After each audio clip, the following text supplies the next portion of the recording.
खबर लखनऊ की। लखनऊ से इस वक्त बड़ी खबर आ रही है। अवैध धर्मांतरण मामले में गिरफ्तारी हुई है। जमालुद्दीन उर्फ छागुर बाबा की गिरफ्तारी हुई है। प्रेम जाल में फंसाकर वो धर्म परिवर्तन कराता था। बलरामपुर से 3-4 सालों से ये काम कर रहा था छागुर बाबा। हालांकि लंबे समय तक इसकी शिकायतें हो रही थी, पुलिस में शिकायत भी की जा रही थी, लेकिन कार्रवाई नहीं हो पा रही थी, क्योंकि ऐसा माना जा रहा था स्थानीय पुलिस के लोग इस बाबा और बाबा के लिए काम करने वालों से मिले हुए थे। इस बीच बाबा ने कई लोगों को देश में धर्म परिवर्तन कराया और भोली भाली गरीब लड़कियों को विदेश भेजा और वहां जाकर धर्म परिवर्तन कराया।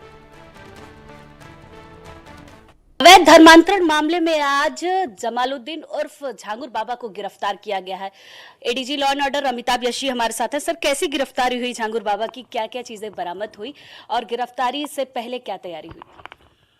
छागुर बाबा और जलालुद्दीन के बारे में जानकारी यूपी एसटीएफ को प्राप्त हुई थी कि यह व्यक्ति अपने आप को हजरत जलालुद्दीन उर्फ पीर बाबा के नाम से पोज कर उतरौला जनपद बलरामपुर में एक धर्मांतरण का अड्डा बना रखा है। वहाँ और भी तथ्य इकट्ठा करने पर जानकारी हुई कि कई लोगों का इसने धर्मांतरण प्रेम जाल में लोगों को फंसाकर कराया है। इसके अलावा नाबालिग बच्चों का भी धर्मांतरण कराया गया है। इसका टिपिकल मोडस ऑपरेंडाई इसके एजेंट्स का किसी न किसी तरह से अपने शिकार को दबाव में लेकर उसके बाद उन्हें धर्मांतरित करा दिया जाता था। ये धर्मांतरण में व्यक्ति की बिरादरी के हिसाब से अपने एजेंट्स को पैसा दिया करता था।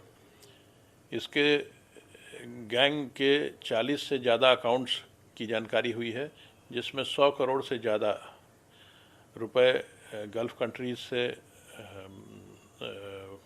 फंडिंग के रूप में प्राप्त हुए हैं और इस सब का इस्तेमाल इसने लोकल एसेट्स बनाने और धर्मांतरण के लिए किया है।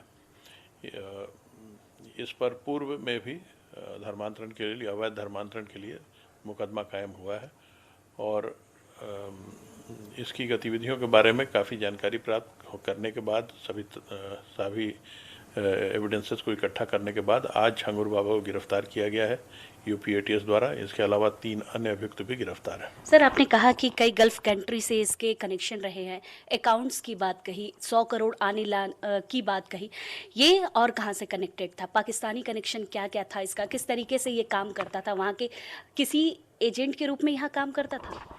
इसके बारे में और भी जानकारी इकट्ठा की जा रही है। जो फाइनेंशियल ट्रेल है उसको इंटरनेशनल ट्रेल की जानकारी से आगे तथ्य पता चलेंगे, उसके बाद ही किसी बात को कंफर्म या डिनाई किया जा सकता है। सर, आपने बताया था कि ये कई तरीके की लिटरेचर किताबें लिखता था जिसके जरिए भी धर्मांतरण कराने की कोशिश करता था। ये किताबें यूपी में कितना ज़्यादा प्रोवाइड है और कैसे इसको बंद कराया जाएगा और उसमें क्या क्या चीज़ें हुआ करती थी? इसने कुछ किताबें लिखी हैं जिसका इस्तेमाल ये धर्मांतरण के लिए और के लिए करता है, लोगों को इन्फ्लुएंस करने के लिए करता है। ये लिटरेचर भी यूपी एटीएस को प्राप्त हुए हैं, इनको भी एज एविडेंस इस्तेमाल किया जाएगा। सर, ऐसे लोग कहीं ना कहीं खतरा पैदा करते हैं क्योंकि ये टारगेट जो इनका सॉफ्ट टारगेट होता है वो कम उम्र के बच्चे होते हैं, तो ये कैसे आप लोग तैयारी करेंगे, कैसे इन जैसे लोगों का और कनेक्टिविटी खत्म करेंगे? क्योंकि 3 लोगों की गिरफ्तारी हुई और कितने लोग हो सकते हैं?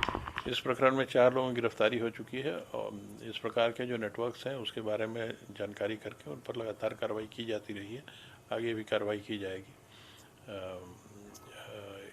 जो भी इस तरह के नेटवर्क्स हैं जो इलीगल काम करते हैं, इलीगल कन्वर्जन्स करते हैं, वो कुछ देश विरोधी आइडियोलॉजी से प्रेरित हैं और इनके खिलाफ लगातार कार्रवाई जारी रहेगी। ठीक है, बहुत बहुत धन्यवाद। ADG law and order Amitabh Yeshi हमारे साथ थे। कैमरामैन अरशद के साथ मैं वर्षा शाही, इंडिया न्यूज़, लखनऊ।